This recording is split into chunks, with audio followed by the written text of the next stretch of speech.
Pushpa cinema theme మీద పోలీసులు ఆగ్రహం వ్యక్తం చేయడంలో ఒక అర్థం ఉంది. దానికి కారణం ఇంతకుముందే అనుకున్నట్టుగా స్మగ్లర్ హీరో అయ్యాడు, స్మగ్లర్లను పట్టుకునేటటువంటి పోలీసు విలన్ అయ్యాడు, ఆ పోలీసు పట్ల అమానవీయంగా ప్రవర్తించేటటువంటిది స్టోరీ కింద తీసుకున్నారు. దాని మీద పోలీసులు కోప్పడ్డారంటే ఒక అర్థం ఉంది.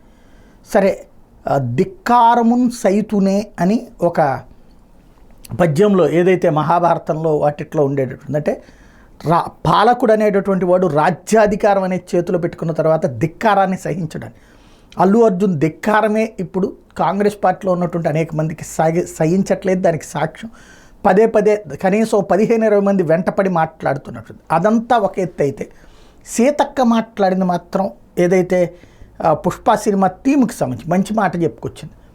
నేను ఆనాడు నుంచి ఇప్పటిదాకా ప్రస్తావిస్తూ వస్తున్నటువంటి మాట, ఎర్రచందనం స్మగ్లింగ్కి జాతీయ అవార్డు ఇవ్వడం ఏంటి, స్మగ్లర్ యాక్షన్ని చూసి అవార్డు ఇచ్చారు అంటే, స్మగ్లింగ్ అనేటటువంటి కోణాన్ని అంటే మనం ఆ అవార్డు ఇచ్చినప్పుడు అవార్డుకి వెనకాల ఉన్నటువంటి స్టోరీ బిహైండ్ ద హీరో క్యారెక్టర్ని చూస్తాం కదా, అది జనంలోకి నెగిటివ్ వెళ్ళదా?